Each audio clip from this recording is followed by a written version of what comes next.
behind Fracture is that you are thrust into a civil war that is completely unexpected. Your character is Jet Brody, and he is a soldier for the Atlantic Alliance. Now, these guys are basically the peacekeepers of the U.S., and they have been basically put in front of an ideological conflict with the West Coast, the Pacificans, who believe that genetic modification is really going to be the way in the future to live in harsh weather conditions and all of the conditions that have been brought about by global warming, some of the issues that we face today.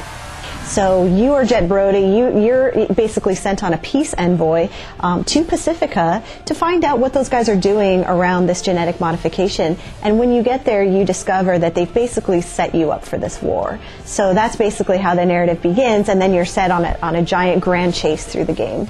The inspiration for Fracture came from really taking this rip from the headlines idea of current events from today. So things like global warming is a huge topic right now. So we kind of took the idea of what would happen if the tides did rise, and where would technology need to go to be able to deal with that. That's where terrain deformation came in, and it's based on scientific principles that are being worked on right now. And in addition to that, we've got stem cell research. It's a huge issue today. There's a lot of controversy around what's going to happen with genetic modification in the future, and it's a huge ethical issue. So we've kind of taken a what-if scenario there. And then finally, I think there's just a lot of kind of curiosity and interest in the idea that maybe someday there could be a civil war in the United States, and what would that look like? It's a very hot topic and kind of a scary topic, and so when you put together all these three elements, it really creates a nice set of ingredients to set the stage for a huge conflict set in the U.S.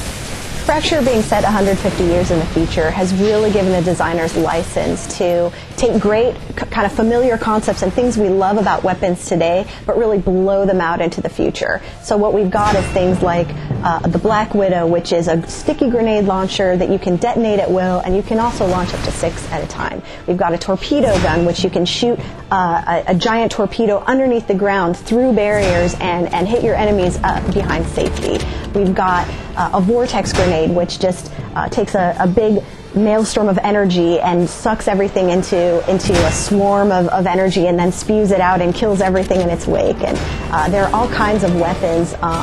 And so we've kind of got different categories. We've got like our direct fire weapons, we've got our explosive weapons, we've got our detonate at will weapons, and we've got our grenades. So there's a really good range of weapons that people will, I'm sure, get great use out of. Dynamic, tactical, explosive, crazy.